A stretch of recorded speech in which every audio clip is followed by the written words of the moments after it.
You get attacked a lot on the internet. Oh, yeah. I got, You I got, noticed. I got to ask you about your own psychology. Um, how do you not let that break you mentally?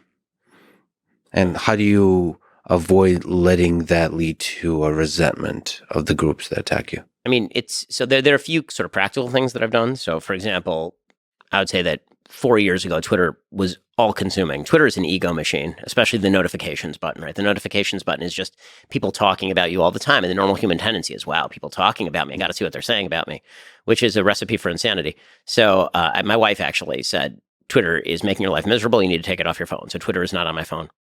If I want to log on to Twitter, I have to go onto my computer and I have to make the conscious decision to go onto Twitter and then take a look at what's going on. I could just imagine you like there's a computer in the basement. You descend into the check Twitter. That's pretty much in it. the darkness. If you look at when I actually tweet, it's generally like in the run up to recording my show or when I'm prepping for my show later in the afternoon, for example. That doesn't affect you negatively mentally, like put you in a bad mental space? Not particularly if it's restricted to sort of what's being watched. Now, I will say that I think the most important thing is you have to surround yourself with a group of people who you trust enough to make serious critiques of you when you're doing something wrong, but also you know that they have your best interests at heart.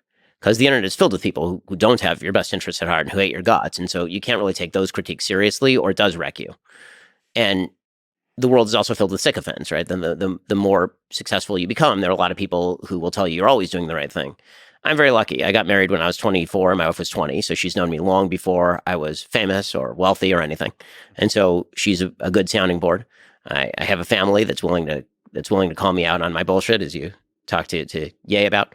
I have friends who are able to do that.